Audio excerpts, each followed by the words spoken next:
വെനസ്വലയെ ദുരന്ത ഭൂമിയാക്കി ഇരട്ട ഭൂചലനത്തിൽ മരണം 1430 കടന്നു. 3000-ലധികം പേർക്ക് പരിക്കേറ്റു. 50,000-ലേറെ പേരെ ഇപ്പോഴും കാണാനില്ല. കെട്ടിടാവശിഷ്ടങ്ങൾക്കിടയിൽ നിരവധി പേർ കുടുങ്ങിക്കിടക്കുന്നതായാണ് റിപ്പോർട്ട്.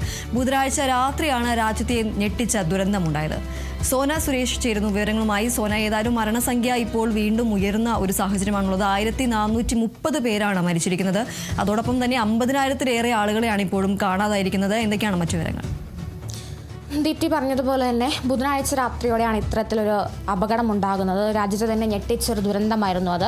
പ്രധാനമായിട്ടും വെനസ്വലയെ ദുരന്ത ഭൂമിയാക്കിയ ഇരട്ട ഭൂകമ്പത്തിൽ എന്തായാലും 1430 എന്തായാലും മരണസംഖ്യ കടന്നിട്ടുണ്ട്. 3000-ലധികം പേർക്ക് പരിക്കേൽക്കുകയും ഇപ്പോഴും നിലവിൽ 50,000-ലേറെ പേരെ കാണാതാവുകയും ചെയ്തിട്ടുണ്ട്. കെട്ടിടാവശിഷ്ടങ്ങൾക്കിടയിൽ നിരവധി പേർ കുടുങ്ങിക്കിടക്കുന്നതായാണ് പ്രധാനമായിട്ടും റിപ്പോർട്ടുകൾ വരുന്നത്.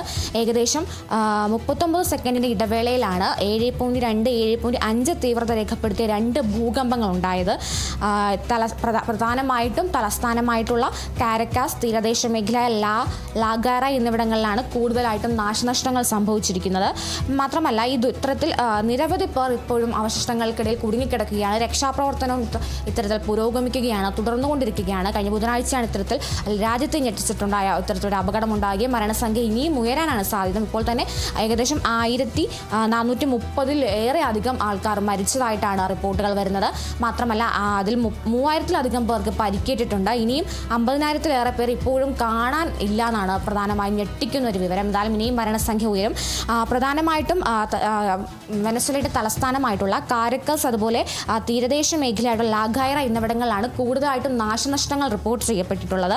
മാത്രമല്ല പ്രധാനമായിട്ടും ദുരന്തത്തിൻ്റെ വ്യാപ്തി കണക്കിലെടുത്ത് ഇന്ത്യ ഉൾപ്പെടെയുള്ള 17 രാജ്യങ്ങളിൽ നിന്ന് 1600-ഓളം രക്ഷാപ്രവർത്തകർ നിലവിൽ വെനസ്വലയിലേക്ക് എത്തിച്ചേർന്നിട്ടുണ്ടെന്നുള്ള വിവരം കൂടി മനസ്സിലാക്കുന്നുണ്ട്. മാത്രമല്ല ഇന്ത്യയുടെ സഹായഹസ്തമായി ഓപ്പറേഷൻ അമിസ്താദ് ആരംഭിക്കുകയും ദുരിതാശ്വാസ പ്രവർത്തനങ്ങൾക്കും അതുപോലെ മെഡിക്കൽ സഹായവും മറ്റും വെനസ്വലയിലേക്ക് എത്തിക്കാനുള്ള ഏർപ്പാടുകളും എന്തായാലും ആരംഭിച്ചിട്ടുണ്ടായിരുന്നു.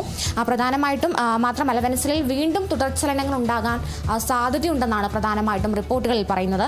എന്തായാലും US ജിയോളജിക്കൽ സർവേയാണ് ഇത്തരത്തിലുള്ള മുന്നറിയിപ്പ് നൽകുന്നത്. വെനസ്വലയിൽ വീണ്ടും ഒരു ഭൂകമ്പം ഉണ്ടാകാൻ സാധ്യതയുണ്ടെന്നാണ് US-ലെ ജിയോളജിക്കൽ സർവേ എന്തായാലും മുന്നറിയിപ്പ് നൽകിയിരിക്കുന്നത്. മാത്രമല്ല ഭൂകമ്പം മൂലം ഏകദേശം $6.7 ബില്യൺ നാശനഷ്ടങ്ങളാണ് വെനസ്വലയിൽ ഉണ്ടായതെന്നാണ് പ്രധാനമായിട്ടും പുറത്തു വരുന്ന വിവരം. എന്തായാലും ഇനിയും മരണസംഖ്യ ഉയരാനുള്ള സാധ്യത വളരെ കൂടുതലാണെന്നാണ് എന്തായാലും സർവേകളും മറ്റും മുന്നറിയിപ്പ് നൽകിയിരിക്കുന്നത്. ദീപ്തി, ഏതായാലും വെനസ്വലയിലെ ഇരട്ട ഭൂചലനത്തിൽ മരണസംഖ്യ 1430 കടന്നിരിക്കുകയാണ്. 3000-ലധികം പേർ പരിക്കേറ്റ ആശുപത്രിയിൽ ചികിത്സയിലുമാണ്. 50,000-ലേറെ പേരെ ഇപ്പോഴും കാണാനില്ല എന്ന വിവരവുമാണ് ലഭിക്കുന്നത്.